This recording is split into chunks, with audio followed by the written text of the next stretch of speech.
తులారాశివారు రాబోయే రోజుల్లో అత్యంత అప్రమత్తంగా ఉండాలి.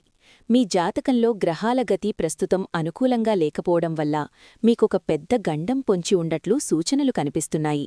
ముఖ్యంగా ఆర్థిక లావాదేవీల విషయంలో మరియు ఆరోగ్యం విషయంలో ఏమాత్రం నిర్లక్ష్యంగా ఉన్నా భారీ మూల్యం చెల్లించుకోవాల్సి రావచ్చు. మీరు అతిగా నమ్మే వ్యక్తులే మీ బలహీనతను ఆసరాగా చేసుకుని మిమ్మల్ని ఇబ్బందుల్లోకి నెట్టే అవకాశం ఉంది. ప్రయాణాల సమయంలో మరియు కొత్త ఒప్పందాలు చేసుకునేటప్పుడు తస్మాత్ జాగ్రత్త.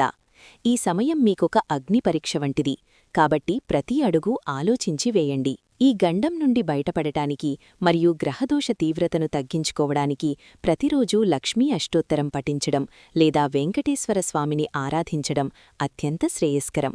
ఏదైనా ముఖ్యమైన పనిమీద బయటకు వెళ్లేటప్పుడు ఇంట్లోని పెద్దల ఆశీర్వాదం తప్పక తీసుకోండి. అనవసరమైన వాదనలకు దూరంగా ఉండటం వల్ల మానసిక ప్రశాంతతను కాపాడుకోవచ్చు. మీ తులారాశి మిత్రులను అలర్ట్ చేయడానికి ఈ వీడియోను వెంటనే షేర్ చేయండి. మీకు అంతా శుభం జరగాలని కోరుకుంటూ కమెంట్ బాక్స్లో ఓం మహాలక్ష్మయ్యే నమః అని టైప్ చేయండి. మరిన్ని ఆధ్యాత్మిక అప్డేట్స్ కోసం మన ఛానల్ని ఇప్పుడే సబ్స్క్రైబ్ చేసుకోండి.